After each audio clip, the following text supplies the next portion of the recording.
എന്താടോ ആശാനെ മുട്ട കഴിക്കാത്ത ജിമ്മൻ എനിക്ക് സെറ്റാക്കി തരുമോ? മുട്ടുന്നത് ജിമ്മോ ഇത്തിരി പാടാണ്. ഞാൻ കാര്യം പറ. അതെ ആശാനെ, ഞാൻ ബ്രേക്കപ്പ് ആയി. അതുകൊണ്ട് എനിക്ക് പെട്ടെന്ന് റീകമ്മിറ്റ് ആണ്. ഓക്കെ.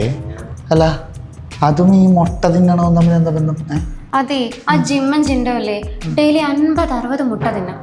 എന്റെ അപ്പന്റെ മുട്ട കച്ചവടം കണ്ടിട്ടോ അവനെ സെറ്റാക്കിയത്. ജീവിതകാലം മുഴുവനും ഫ്രീ ആയിട്ട് മുട്ട തിന്നാനായിരുന്നു അവന്റെ പ്ലാൻ. പക്ഷെ എന്റെ അപ്പന്റെ മുട്ട കച്ചവടം പൊട്ടി. അങ്ങനെ അവരെന്നെ തേച്ചു. അല്ല ഈ ജിൻഡോ ഇല്ലേ, ആ മുട്ട വെള്ളം മാത്രം കഴിക്കാറത് ഉണ്ണി കഴിക്കാറുണ്ടോ? ആശാനെ, അതാണ് ഇവിടുത്തെ പ്രശ്നം. അതല്ല, ആക്ച്വലി ഒരു ഓൾ മുട്ട കഴിച്ച് ഞാൻ 155 കലോറി കിട്ടും. അതുകൊണ്ട് തന്നെ കൂടുതൽ കലോറി നമ്മുടെ ബോഡിയിൽ എത്തിക്കഴിഞ്ഞാൽ വയറൊക്കെ ചാടി ഒബിസിറ്റിയിലോട്ട് പോകും. അന്ന സ്ഥാനത്ത് മുട്ടയുടെ വെള്ളം മാത്രം തിന്നുകയാണെങ്കിൽ വെറും 52 കലോറിയേ കിട്ടുള്ളൂ. അതുകൊണ്ട് ചോദിച്ചു പോയതാ. അതൊക്കെ അവിടെ ഇരിക്കട്ടെ, മുട്ട കഴി